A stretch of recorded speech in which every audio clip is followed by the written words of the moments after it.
So I went and saw Ballerina from the world of John Wick when it came out, and safe to say I definitely had a lot of fun. Starting off, I would like to point out the trouble production of this movie. From what I heard, this was originally going to be its own thing separate from John Wick, but due to poor test screenings, they brought in Len Wiseman to direct and changed it to be a John Wick movie.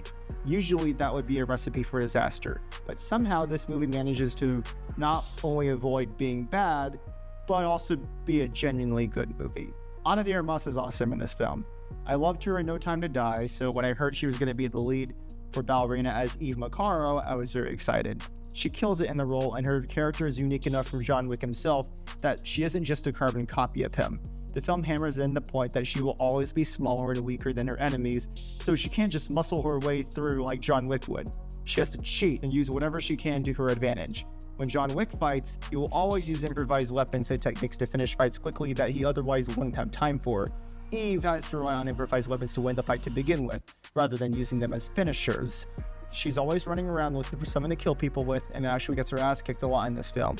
The film makes it clear she needs to think outside the box to accomplish most of her missions, and it was great seeing the film lean into what the trailers advertised with having to fight like a girl.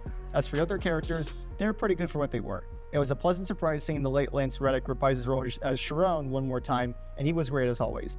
Norman Reedus got a lot more screen time and stuff to do than I initially thought he would, and of course Keanu Reeves himself makes his return as John Wick.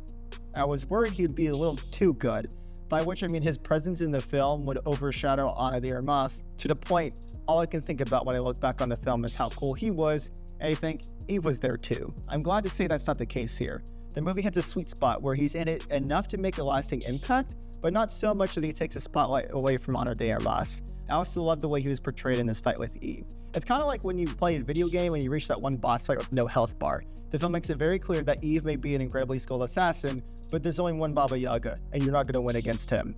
While putting him in the film was a risky move, putting John Wick in the role of an antagonist was a great way to utilize the potential of a spin-off film in the same universe. Unfortunately, the film is by no means perfect, as much as I loved it. The villain was the weakest we've gotten in this series so far, and this isn't a complaint, but the film is very fast-paced. It goes from action scene to action scene and doesn't give you a lot of breathing room, even when I thought throughout the middle it would when Norman Reedus showed up. Of course, I'm not saying this is a bad thing. The action is exactly what I came here for. My point is, I was just kind of surprised by how fast the film was going, which leads me to the story. I thought it was good for what it was, and I feel like it should be viewed in the lens of its own side thing, as opposed to a mainline John Wick film. It's not as large scale and impactful as a mainline film, so it's a good start to what these spin-off films have to offer, and I do hope Ana de Armas gets her own trilogy out of this, especially due to what the ending setup. There are some retcons here and there, though they don't really impact the mainline films, so it doesn't completely change huge parts of the story or anything. Let's get to what you probably wanted to hear me talk about: the action. Holy crap, is the action phenomenal in this film. The film doesn't waste any time getting into it either. It shows exactly how brutal and demanding the Risk-A-Roma training was set up to be in Chapter 3, and fully goes into it. The previous John Wick films all had their own big action set pieces every film would have individually. This one has grenades and flamethrowers, and you bet it utilizes them to the fullest. The grenade scene is set up kind of like the knife throwing scene from Chapter 3, and the flamethrower scene is one of the coolest action set pieces you'll watch this year, going so far as to reference Dragon Ball at one point. From what this film does, it delivers exactly on what it said it would, and I hope all future spin-offs are given the time and care that this film does, albeit preferably without a trouble production. I'm gonna give Ballerina a solid 8 out of 10, which is the lowest score I've given to a John Wick movie, but again, it's not fair to compare this film to the others, which set out to do different things than what this one aims to do.